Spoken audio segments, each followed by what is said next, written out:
मैं 18 साल की थी और मुझे कैंसर हो गया था। एक 60 साल का बूढ़ा आदमी बोला कि मुझसे शादी करोगी तो तुम ठीक हो जाओगी। उसकी बात मान गई और मुझे दूसरे दिन ही सऊदी अरब उम्रे पर ले गया। जब काबा का तवाफ करते वक्त मैं बेहोश हो गई तो मेरे सर पर आसमान टूट पड़ा, क्योंकि वहां पर 3 अरबी ने। इंसान चाहे जितना बीमार हो जाए उससे इतना कमजोर नहीं पड़ता जितना कि किसी इंसान के धोखे से हो जाता है, और धोखा भी ऐसा कि अपनों का ही हो तो फिर बिना मौत ही मर जाता है। मेरे दोस्त ने लव मैरिज की थी। शादी के बाद उसके 3 बच्चे हुए। बच्चे उसके 10 से 12 साल के हो गए थे। तब उसके शौहर का प्यार का टाइम बदलने लगा। मैं पुलिस में था। अक्सर पुलिस वालों को साल में 13 महीने की तनख्वाह मिलती है। 1 महीने की तनख्वाह उनको फ्री दी जाती है, क्योंकि उनकी ड्यूटी की कोई टाइमिंग नहीं होती। त्योहार हो या फिर कोई इतवार हो, उनका उनसे कोई मतलब नहीं। बीवी को इस बारे में मालूम था, इसलिए वो इतना सीरियस नहीं हुई थी। उसको मालूम था इसी तरह की ड्यूटी उसके शौहर की होती है, और उससे इतना प्यार करती थी कि वो कभी पूछती ही नहीं थी और ना ही कभी शक किया था।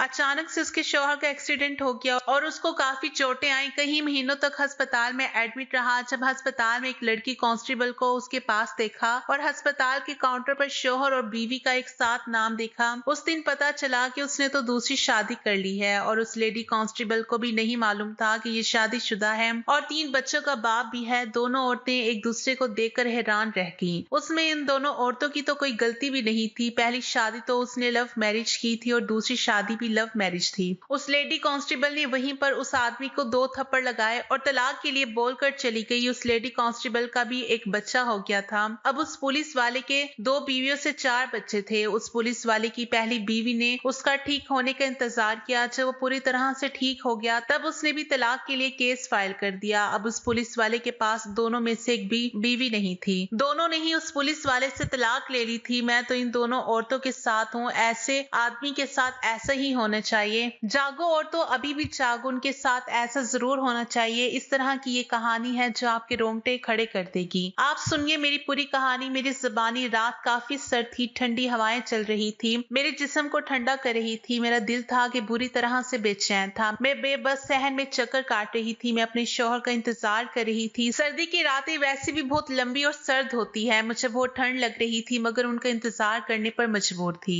आज मेरे शौहर ने मेरी मेडिकल रिपोर्ट लेकर आना था। मेरा दिल जोर जोर से धड़क रहा था, क्योंकि मैं अपने शौहर से बहुत मोहब्बत करती थी और अपनी जिंदगी में उसे बहुत सारी खुशियां देना चाहती थी। हम दोनों की अभी कोई औलाद भी नहीं थी। शादी को बस 3 ही साल गुजरे थे। मेरे पेट में दर्द रहने लगा था। आज मेरे शौहर ने मेरा टेस्ट करवाया था। लैब वालों ने कहा था कि रिपोर्ट रात को मिलेगी। मैंने सोचा था कि मुझे कोई मामूली बीमारी होगी, पर ऐसा नहीं था। मुझे तो जो बीमारी निकली उसके बारे में सुनकर किसी के भी कदमों तले से जमीन निकल जाती। मेरे शौहर ने घर आकर मुझे बताया। रिपोर्ट मेरे हवाले की। रिपोर्ट पर नजर पड़ते ही मेरा दिल धड़क कर रह गया था। मैं कैंसर की लास्ट स्टेज पर थी। कैंसर का मर्ज होना एक आम बात नहीं है। आप में से किसी ने भी अगर कैंसर के बारे में सुना है या खानदान में कोई मरीज हुआ हो, आप जानते होंगे कैंसर कितनी खतरनाक बीमारी है। अक्सर इंसान से जीने की उम्मीद छीन लेता है। मेरे लिए भी ऐसा ही था। दिल ना सिर्फ परेशान था बल्कि दिल से जिंदा रहने की सारी उमंग खत्म हो चुकी थी और रो रो कर मेरा बुरा हाल था। मैं अब जैसे तैसे बिस्तर पर लग कर रह गई थी। मेरा शौहर भी मुझसे दूर दूर रहने लगा था। मुझे इनके दूर जाने से बहुत तकलीफ हो रही थी। फिलहाल खुद को मेरी वो आदत डालना नहीं चाहता था। फिर एक दिन उसने मुझे खुशखबरी सुनाई। कहने लगा, देखो सिद्रा, तुम कितनी ज्यादा खुशकिस्मत हो। खुदा ने तुम्हें अपने घर बुलाया है। मैं तुम्हें सऊदी अरब लेकर जाऊंगा। कम से कम खुदा के घर पर सर रखकर उनसे माफी मांगूंगा और अपनी बीवी की बीमारी के लिए दुआ करूंगा और हम उम्रा भी कर लेंगे। अब तो मेरे इस दुनिया में ज्यादा दिन नहीं रहे। इसी वजह से मैं खुदा के बहुत करीब हो गई थी। पर अजीब बात तो ये थी कि मेरे शौहर को इस बात की कोई परेशानी या फिक्र दिखाई नहीं देती थी। वो मुंह से तो बार बार कहता था कि मुझे तुम्हारी कैंसर की बीमारी ने तोड़ कर रख दिया है, पर उसकी आंखें उसके लफ्ज का साथ नहीं देती थी। ऐसा लगता था कि उसे मेरे इस दुनिया से जाने पर कोई गम नहीं है। मैं अपने शौहर से बात भी करती तो उसका ध्यान कहीं और होता। ऐसा लगता था कि अपनी दुकानदारी की फिक्र में है। मेरी तो उसे कोई परवाह भी नहीं थी। मेरे लिए बड़ा ही दुख भरा पल था। मैं ये नहीं चाहती थी कि बात बात पर मैं अपने शौहर शौहर को परेशान करूं, वैसे भी वो पहले से ही बहुत परेशान था। असली दुख तो मेरे वैसे ही इंतजार कर रहे थे। कहते हैं कि जब इंसान खुदा का नाम लेकर घर से निकलता है तो बहुत सारी मुश्किलात और परेशानी से बच जाता है, और मेरे साथ तो सब कुछ उल्टा हुआ था।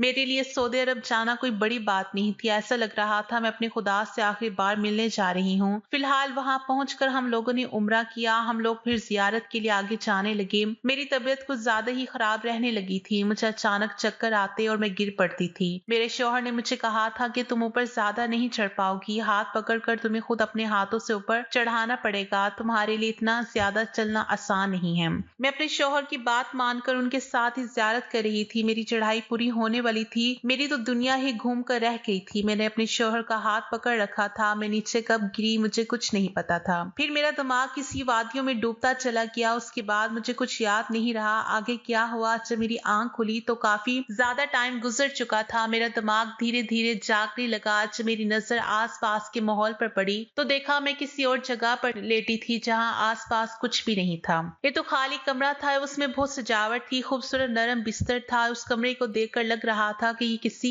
मर्द का कमरा है, और कमरे में दीवार पर टंगे हैंगर्स पर किसी आदमी के कपड़े टंगे हुए थे। बस ये मंजर देखते ही मेरे कदमों तले से जमीन निकल गई थी। मैंने उठकर देखा तो ये कमरा मेरा नहीं था। असल में हम जिस होटल में ठहरे थे उस कमरे में मेरे शौहर के कपड़े वगैरह लटक रहे थे, पर ये कोई और ही कमरा था। ये सोचकर तो मेरी जान ही निकल गई थी। मैं किसी और के घर में हूँ जहाँ पर आदमी रहते हैं। मुझे किसी आदमी के ही कमरे में रखा गया था। मुझे समझ नहीं आ रहा था कि मैं यहाँ से कैसे निकलूंगी, किसको मदद के लिए बुलाऊंगी, और कौन मुझे यहाँ से मेरे शौहर के पास लेकर जाएगा। दिमाग में हजारों सवाल घूम रहे थे कि न जाने मेरा शौहर कहाँ गया। उसे इस वक्त मेरे साथ होना चाहिए था। वैसे तो मुझे अस्पताल में होना चाहिए था, क्योंकि मेरी तबीयत अचानक खराब हो गई थी। चक्कर आने की वजह से मैं नीचे जमीन पर गिर गई थी, पर जहाँ मैं पड़ी हुई थी वो कोई और ही जगह थी। उसे देखकर मुझे कुछ समझ नहीं आ रहा था कि मैं कहाँ हूँ और यहाँ क्यों हूँ। खैर मैंने सोचा इंतजार करना ही अच्छा होगा, क्या पता मेरा शौहर मुझे लेने आ जाए। इसी वजह से मैं इंतजार करने लगी अपने शौहर का। मगर कुछ ही देर के बाद कमरे का दरवाजा खुला तो एक लड़का कमरे के अंदर दाखिल हुआ। उस लड़की को मैंने आज से पहले कभी नहीं देखा था, ना ही होटल में ना ही अपने शौहर के आसपास। ये तो कोई और ही 17 साल का लड़का लग रहा था। उसने मेरी तरफ एक नजर देखा और मेज पर सूप रख दिया और साथ में कुछ दवाइयां भी थी। ये देखकर मैं हैरान हो गई थी। ये लड़का तो मेरा बहुत ख्याल रख रहा था,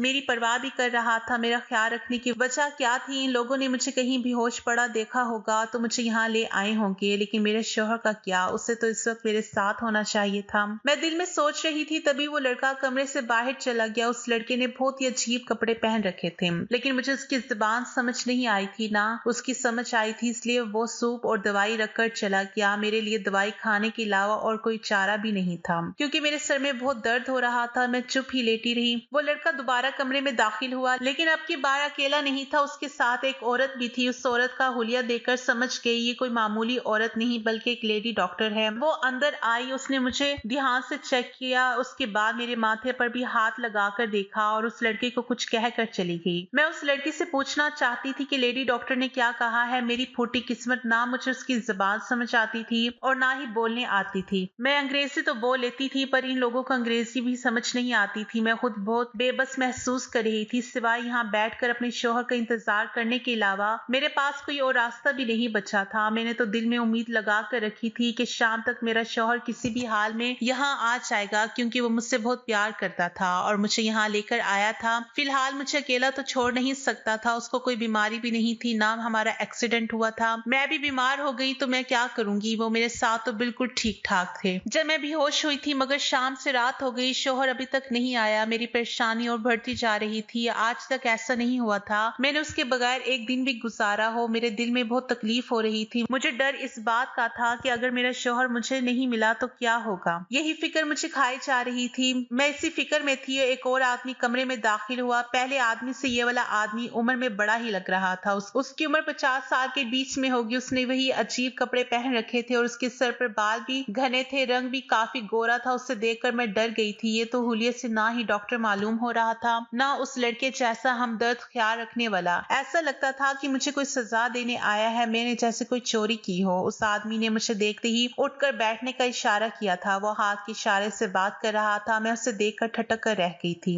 घबराने की बात यह थी कि वो आदमी अंग्रेजी भी जानता था। उसने आती ही अंग्रेजी में मुझसे बातचीत बातचीत करना शुरू कर दी। कहने लगा, मैं जानता हूँ तुम हमारी ज़बान नहीं बोल सकती, पर यहाँ तुम्हें इसलिए लेकर नहीं आए कि तुम हमसे बातें करो। हमारा मकसद तुम्हें लाने का कुछ और ही है। अब तुम ये बताओ कि तुम आराम और सुकून की जिंदगी गुजारना चाहती हो तो तुम हमारा साथ दोगे, वरना फिर हमें तुमसे जबरदस्ती करनी पड़ेगी। ये बात सुनने की देर थी, मेरा दिल जोर जोर से धड़कने लगा। मेरे माथे पर पसीने के कतरे छूटने लगे। डर के मारे मेरा बुरा हाल था। मैंने उससे पूछा कि तुम लोग मुझसे ऐसा क्या चाहते हो? देखो, मैं बस इतना जानता हूँ कि तुम अपने शौहर से बहुत प्यार करती हो, इसके बगैर नहीं रह सकती, पर तुम्हें हमारी बात माननी होगी। तुम जिस घर में हो यहाँ पर 3 और लोग रहते हैं। वो तो ऐसे ही कह रहे थे जैसे मुझसे डांस करवाने वाले हों, पर उसने जो बात कही थी वो मुझे सख्त हैरान कर रही थी। उसने मुझसे कहा कि तुम अपने शौहर से तलाक ले लो, उसे कुछ ऐसा कह दो वो तुम्हें तलाक दे दे। उस आदमी की बात सुनकर मैंने उसकी तरफ देखा। मेरी आंखों में हैरानी और परेशानी थी। समझ नहीं आ रहा था ये आदमी मुझे मेरे शौहर से अलग करवा के क्या करेगा। तभी उसने मुझे गुस्से से आंखें निकाल कर देखा और कहने लगा, तुम ऐसा नहीं करोगी तो हम लोग इतना बुरा कर सकते हैं कि तुम कभी सोच भी नहीं सकती। उस आदमी की बातों से मैं तो बहुत डर गई थी। मैंने उसकी आंखों में आंखें डालकर कहा कि मैं अपने शौहर से हद से ज्यादा मोहब्बत करती हूँ। तुम जैसे 1000 लोग भी मेरे रास्ते में आ जाएं तो मैं उसे छोड़ नहीं सकती, इसलिए अच्छा होगा अपने दिल से ये ख्याल निकाल दो। मेरी बात सुनकर वो हंस पड़ा और बोला, तुम्हें अपने शौहर से तलाक लेना ही होगा। तुम्हें इसकी सलामती और इसकी जिंदगी चाहिए तो तुमको ये फैसला करना ही पड़ेगा। मैंने हैरान भरी निगाहों के साथ उससे देखकर पूछा तो उसने हाथ के इशारे से मुझसे कहा कि मैं तुम्हारे शौहर की गर्दन काट कर तुम्हारे हाथ में लाकर रख दूंगा अगर तुमने उससे तलाक नहीं मांगी। ये सुनकर मेरे तो रोंगटे खड़े हो गए थे। मैं समझ नहीं पा रही थी ये आदमी मुझे मेरे शौहर से अलग करके आखिर कौन सा मकसद हासिल करना चाहता है और किस चीज में कामयाब होना चाहता है। मैं चुप हो गई थी। ना ही मेरा हाँ में जवाब था और ना ही मेरा ना में जवाब था। तभी अली मोबाइल फोन लाया और मुझे धमकाते हुए कहा कि तुम अपने शौहर से बात करो और उससे कहो कि वो तुम्हें तलाक दे दे और ये भी कहो कि तुम्हें कोई और पसंद आ गया है। अगर तुम तलाक नहीं लोगी तो तुम अपनी जिंदगी खुशी से नहीं गुजार पाओगी। ये बात सुनकर मेरे रोंगटे खड़े हो गए थे। मैं तो समझ ही नहीं पा रही थी वो आदमी मुझे ऐसी फजूल बातों पर क्यों मजबूर कर रहा था। मैंने उसके आगे हाथ जोड़े और कहा, खुदा के लिए ऐसा मत करो, मैं अपने शौहर से बहुत मोहब्बत करती हूँ, क्यों मुझे गुनाह में दिखेल रहे हो। उसने मुझसे कहा कि अगर तुम हमें ज्यादा परेशान करोगी और उसका वक्त खराब करोगी तो वो मेरी कोई बात नहीं सुनेगा, बल्कि मुझे ऐसी सजा देगा कि मैं अपने शौहर को जिंदगी भर नहीं देख सकूंगी। अगर तुम्हारे शौहर को तुमसे मोहब्बत है भी तो मुझे इससे कोई फर्क नहीं पड़ता। तुम अपने शौहर को तलाक का कह दो। ये कहकर उस आदमी ने मेरे आगे फोन रखा और कहा कि अपने शौहर को फोन करो, वो तुमसे बात करेगा। साफ साफ बता देना कि तुम उसके साथ नहीं रहना चाहती हो। मेरा दिल खून के आंसू रो रहा था। एक औरत अपने शौहर के साथ कैसे झूठ बोल सकती है जबकि वो उससे मोहब्बत करती हो, उसे सबसे ज्यादा चाहती हो। मैंने अपने शौहर को फोन किया। वो मेरी आवाज सुनते ही खुश हो गया। बोला कि तुम कहाँ हो, मैं तुम्हें कब से ढूंढ रहा हूँ। मैंने उससे कहा कि मैं अपनी मर्जी से यहाँ हूँ, मैं जहाँ भी हूँ मैं बहुत खुश हूँ, तुम्हें मेरे बारे में परेशान होने की जरूरत नहीं है। ये सुनकर मेरा शौहर बड़ा हैरान हुआ। अब मैंने उससे बताया कि मैं किसी आदमी के घर पर हूँ, वो मुझे बहुत ज्यादा पसंद है और मैं अपनी बाकी की जिंदगी भी उसी के साथ गुजारूंगी। मेरा शौहर ये सुनकर हैरान हो गया। बोला कि नहीं, तुम झूठ बोल रही हो, ऐसा तुम क्यों करोगी जबकि तुम मुझसे मोहब्बत करती हो। मैं भी तुम्हें चाहता हूँ, तुम्हारी जिंदगी के आखिरी दिन में तुम्हारे करीब रहना चाहता हूँ। पर मैंने बड़े गुस्से से अपने शौहर को जवाब दिया, मुझे तुम्हारे साथ नहीं रहना, खामखा मुझे तंग करना छोड़ दो। ये बात कहकर मैंने फोन काट दिया और बहुत जोर जोर से रोने लगी थी। मुझे रोता हुआ देखकर वो आदमी हंसने लगा और कहने लगा कि तुम्हारा शौहर कितना बड़ा ड्रामेबाज है, मैं तुम्हारे सामने बस नाटक कर रहा था। क्या उससे तुमसे मोहब्बत है? वो तुमसे कोई मोहब्बत नहीं करता, बल्कि तुमसे दूर जाकर खुश होगा। मैं सब आदमियों को समझता हूँ, वो ऐसे ही होते हैं। उस आदमी की बात सुनकर मुझे बहुत बुरा लगा। उसने मुझे कोई तसल्ली नहीं दी बल्कि कमरे से बाहर चला गया। मेरे दिमाग में अब अनगिनत सवाल उठ रहे थे। मुझे यहाँ क्यों लाया गया? मैं यहाँ क्यों बैठी हूँ? मुझे कब जाने दिया जाएगा? ये लोग कौन है और मुझे इस कमरे में इन्होंने क्यों रखा हुआ है? मैंने सोचा अगली बार जब ये आदमी आएगा मैं इससे दरखास्त करूंगी, मुझे कैंसर है और मैं कैंसर की मरीज हूँ और मुझे कैद करके तुम लोगों को क्या मिलेगा। पहले तो मुझे ऐसा लग रहा था ये लोग मुझसे कोई गलत फायदा उठाएंगे, पर ऐसा बिल्कुल नहीं था। उस घर में मौजूद 3 जवान लड़के थे जो अपने अपने काम में मसरूफ रहते थे। मुझसे किसी ने भी कोई गलत बात नहीं कही थी।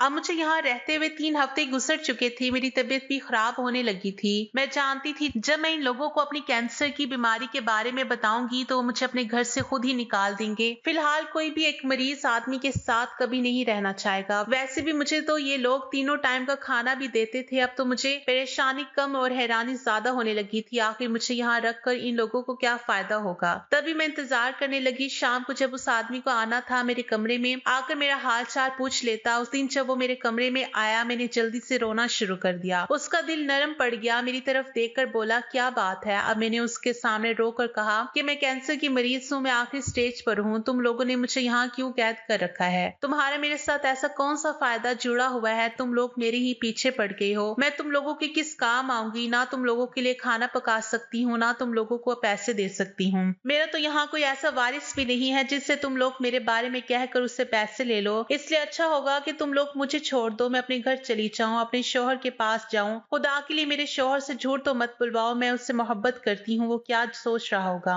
मेरी इतनी सारी बातें सुनकर वो आदमी हंसने लगा और मुझे रोने पर मजबूर कर दिया। तभी उसने मुझसे कहा कि चलो जल्दी से तैयार हो जाओ, मैं तुम्हें एक जगह लेकर चलता हूँ। वहां जाकर तुम्हें खुशी होगी और हैरानी भी होगी। तुम सोचोगी तुम्हारे साथ झूठ भी मैंने नहीं, किसी और ने बोला है। मैंने उसकी बात पर यकीन कर लिया। सोचा कि चलो इसी बहाने में इस बड़े से घर से बाहर तो निकलूंगी, क्योंकि मैं तो इतने दिनों से यहाँ रह रही थी, पर एक बार भी मुझे बाहर जाने नहीं दिया गया था। इन लोगों ने मुझे इस तरह से इस घर में कैद कर रखा था और आज जब उसने मुझे अपने साथ बाहर जाने को कहा, मैं खुश हो गई। मैं जल्दी तैयार हो गई थी। क्या तैयार होना था, मैंने तो वही कपड़े पिछले कई दिनों से पहन रखे थे। उस आदमी ने सबसे पहले मुझसे कहा कि हम बाजार जाएंगे, मैं तुम्हारे लिए कपड़े लेकर आता हूँ, इसके बाद मैं तुम्हें अस्पताल लेकर जाऊंगा। तुम मेरा इलाज नहीं करवा सकते। मैंने उससे गुस्से से कहा था, अगर तुम बाजार जा सकती हो तो अपना खर्चा खुद उठा लो। चलो तुम्हारा ख्याल भी रख रहा हूँ, फिर तुम इतनी अजीब बातें क्यों कर रही हो? मैंने तुम्हें यहाँ से निकलने के लिए भी मना नहीं किया, बस तुम जरा सा गुस्से में थी। मैं नहीं चाहता था कि तुम गुस्से की हालत में घर से बाहर जाओ। अभी अगर तुम जाना चाहो तो तुम जा सकती हो, वैसे भी मुझे तुम्हें अपने पास रखने का कोई फायदा नहीं है। उस आदमी की ये बात सुनकर मैं हैरान रह गई थी। उस टाइम मुझे अपना आप बेसहारा महसूस होने लगा था। नहीं नहीं, मैं कहाँ जाऊंगी? मैं तो यहाँ किसी को जानती भी नहीं हूँ। मेरे शौहर ने मुझे तुम लोगों की वजह से तलाक देने को सोच रहा होगा। तुम कह रहे हो कि मैं यहाँ से चली जाऊँ, अब मैं जाऊंगी तो कहाँ जाऊंगी?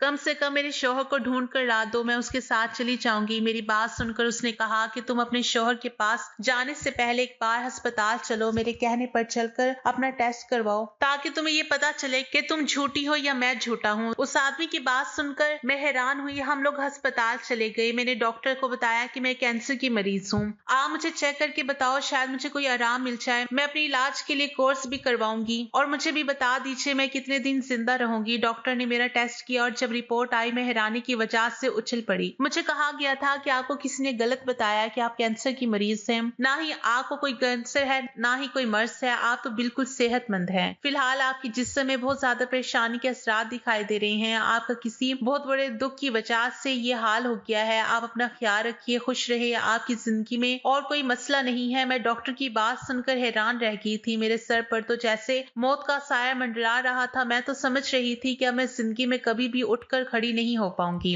अब मैं मर जाऊंगी। पर ये लोग तो कुछ और ही बता रहे थे। मैं हैरानी से देखने लगी इन सब को। तभी मुझे लेडी डॉक्टर ने बताया, आपके साथ शायद किसी ने झूठ बोला था और शायद मजाक किया होगा। रिपोर्ट आपने देख ली है, इसलिए अच्छा है कि आप इस रिपोर्ट की बुनियाद पर खुद को बीमार समझना छोड़ दीजिए। मैं डॉक्टर की बात सुनकर खुश भी हुई थी और हैरान भी। फिर सोचने लगी, या तो फिर उस डॉक्टर ने मेरे शौहर के साथ झूठ बोला होगा, क्योंकि अगर ऐसा होता तो मेरा शौहर मुझे यहाँ लेकर क्यों आता? फिलहाल कोई ना कोई बात तो हुई होगी, किसी वजह से तो मुझे यहाँ लेकर आए होंगे। उसका दिमाग तो खराब नहीं था जितना जज्बाती हो गया। मुझे यहाँ उम्रा करवाने चले आए, उसके कितने पैसे लग गए होंगे, लेकिन फिर भी उसने मेरी इतनी बात मानी और मुझे यहाँ उम्रा करवाने लेकर आया और खर्च बर्दाश्त किया। मेरे दिल में अपने शौहर के लिए और ज्यादा मोहब्बत बढ़ गई थी। मैंने उनसे कहा कि मेरा शौहर झूठ नहीं बोल सकता, इसलिए अच्छा है आप लोग मेरे शौहर पर इल्जाम लगाना बंद कीजिए। अब मैं इस आदमी पर गुस्सा करने लगी। मैंने कहा, तुमने मेरे साथ बहुत बड़ा धोखा किया है। मेरा शौहर मुझे छोड़कर तुम्हारी वजह से गया है। अब अगर उसे पता चलेगा कि उसकी बीवी को कैंसर नहीं है तो वो कितना खुश होगा और मेरे साथ रहने के लिए बेकरार हो जाएगा। तुमने उस बेचारे को परेशान कर दिया। मेरी बात सुनकर वो आदमी हंस पड़ा था। देखो तुम अभी भी नहीं सुधरी। तुम्हें अभी तक यकीन नहीं आ रहा कि तुम कैंसर के मरीज नहीं हो और तुम ये सोचो कि तुम्हारा शौहर इतना भी भोला नहीं है। उसने तुम्हें गलत रिपोर्ट लाकर दिखाई होगी, तुम्हें कह दिया होगा कि तुम कैंसर की मरीज हो। मेरी बहन, तुम बहुत ही मासूम हो। तुम्हारी सूरत देखकर मैं समझ गया था तो कि तुम किसी अच्छे घर की लड़की हो, इसलिए मैं तुम्हें ये सारी बातें बता रहा हूँ। वरना जैसे तुम्हारे शौहर ने कहा था ना, अगर मैं वैसे ही करता तो इसके बाद तुम्हें यहाँ पर छोड़ देता, तुम अपने तरीके से अपने घर चली जाती। तुम्हारे माँ बाप तुम पर यकीन ना करते। पर मेरी मानो, मैं तुम्हारे लिए माँ बाप के आगे गवाही देने को तैयार हूँ कि इनके बेटे ने उनसे झूठ बोला है। क्या मतलब है? मैं उस लड़की की बात सुनकर हैरान रह गई। उसने कहा कि वो मेरे शौहर का दोस्त है। मेरा शौहर और मैं काफी सालों पहले पहले एक साथ काम किया करते थे। जब मेरे शौहर की शादी मुझसे हो गई तो उसने अपने दोस्त को यही बताया था कि मेरी शादी एक बहुत बड़ी बदकिरदार लड़की से हो गई है, मैं उससे अपनी जान छुड़वाना चाहता हूँ। उस आदमी ने मेरे शौहर को ये आइडिया बताया कि तुम अपनी बीवी को यहाँ लेकर आओ, उसके बाद मैं खुद उससे तलाक लेने पर मजबूर कर दूंगा। जब वो तुमसे खुद तलाक मांगेगी तो उसके खानदान में कोई तुम पर उंगली नहीं उठाएगा, उसी को बदकिरदार कहेंगे। मैं हैरान रह गई थी कि मेरा शौहर ऐसा क्यों करेगा। मुझे अभी भी उस आदमी की बात पर यकीन नहीं आ रहा था। फिर उसने मेरे शौहर की रिकॉर्डिंग सुनाई। वो कॉल पर अपने दोस्त से बातें कर रहा था और यही कह रहा था कि मैं रिदा से शादी करना चाहता हूँ, अपनी मोहब्बत पाना चाहता हूँ, खुदा के लिए किसी तरह मेरी मदद करो